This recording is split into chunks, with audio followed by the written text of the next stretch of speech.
Let's start with what I currently do. So my day-to-day business is monetizing consumer data. My goal in my current job is to work with app companies all across the United States and off the world, get their data, and then monetize it. So if you guys wake up in the morning and you open up the Weather Channel app and you see your location, you see the weather, I get access to that data.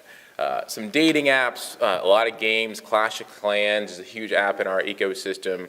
These companies reach out to me and they say, we have all these consumers using our app, we need to make money with it, outside of serving ads to you when you're inside the app, outside of also doing in-app purchases if you want to up-level.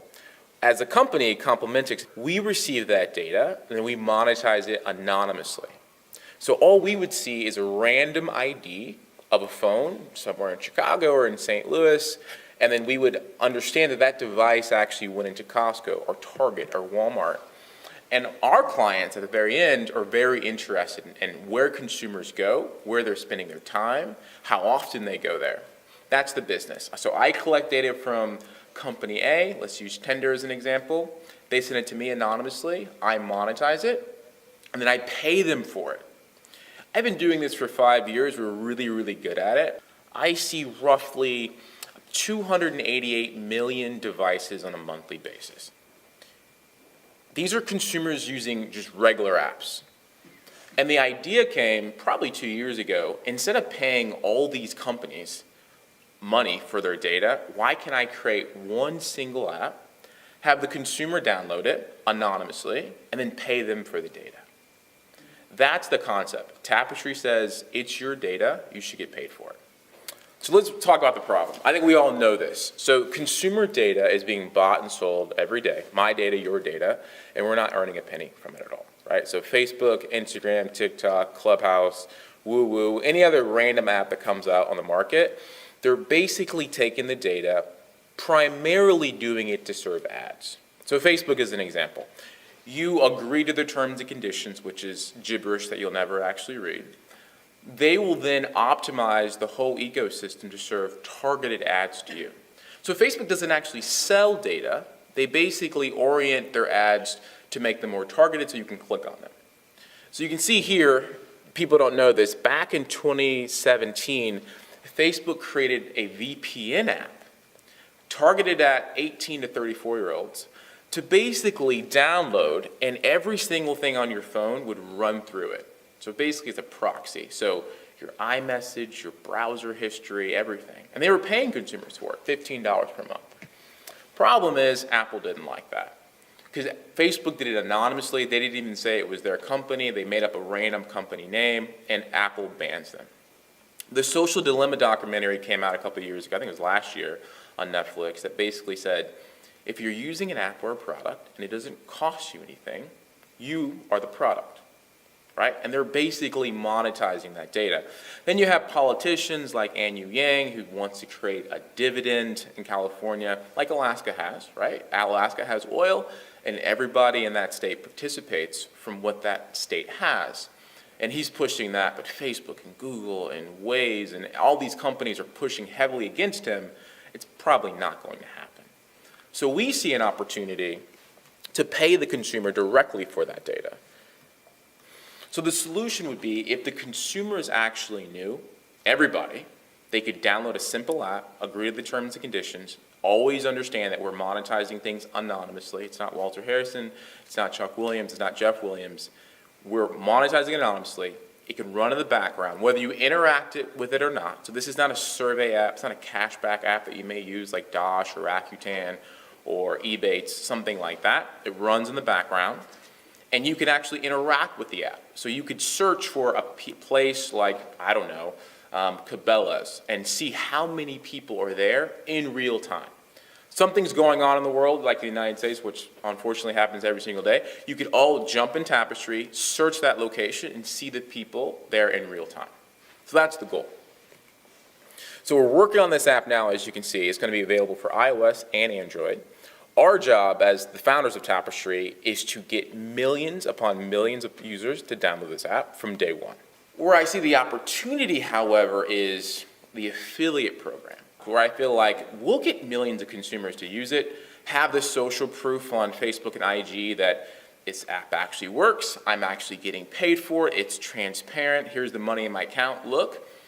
But if we had affiliates actually pushing the product as well, there's a big opportunity for affiliates to make a lot of money. So for the consumer, you can tap a friend, earn $1. So I take Aaron, I say, hey Aaron, download this app, he downloads it, I earn $1 off Aaron per month. Every single month as long as Aaron stays active. As an affiliate, you can earn even more. So even the average consumer can refer a friend and earn revenue from just using a very, very simple app. So the consumer downloads an app passively in the background for iOS and Android. Tapestri will understand the people and places this app comes in contact with, primarily trying to look at if you're going into publicly traded companies, which all of us are, right? You went into McDonald's, you went to Starbucks, you went to Walmart, etc. We will then do machine learning on top of that, which is basically trying to predict where you will go next anonymously.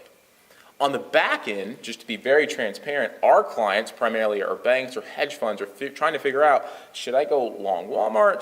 Should I short Target? Should I invest heavily in McDonald's? This new upstart chain is doing really well right now, so I'll invest heavily in that scenario. We get paid for that. We take that, we cut it in half, and we pay you for it. This does not exist in the ecosystem right now. Right now, all these apps that are on your phone right now are collecting all this data. Let's say Robinhood, which is in the news right now, was getting paid $100 million a year just selling data to Citadel, for example, selling that data float. In that scenario, if that was Tapestri, we'd be paying out $50 million directly to the consumer for giving us the data. These companies have no power without you and I actually using it, and primarily it's servicing their bottom line. So ultimately, you could take Facebook, and not to bash Facebook, but their whole value is having 2 billion users. If those users go away, they have no value. And we feel like all of our value as a company will be based on you and I using those apps. So we collect data passively in the background, we do the research and the analysis, and then we pay you for it every single month. So you may be thinking, how much can I earn? So our goal is to pay you between $8 to $25 every single month.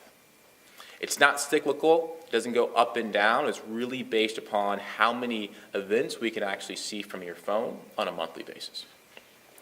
So where is the data actually going? So brands, agencies, financial institutions, it's not going to the government, right? We're not selling credit score information. We're not selling your email address.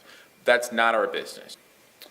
Consented data at scale. This is pretty important because I think we all see privacy. I think next week, Facebook and Google are going before the Senate and the Intel Committee. This happens consciously and continually because they have so much data on consumers and they're not being transparent what they do with it. We all kind of think, man, is Facebook listening to me when I use this app? I'm sure you've probably thought that before. Is Alexa always using us, even if we don't use the wake word? I mean, these type of questions come up because sometimes these ads are so tailored to something I just thought about, it almost seems. Where we have consent baked in. So words I'll use that you may not be familiar with, like COPA, which is basically consumers under the age of 13 cannot be served ads or monetized at all, but of course they are. We will take that in consideration. You have to be 16 years of age to actually use the app. CCPA, which is a California privacy law, which matters quite a bit, we will have that baked in. GDPR, which is a European privacy law, Tapestri will have that baked in as well.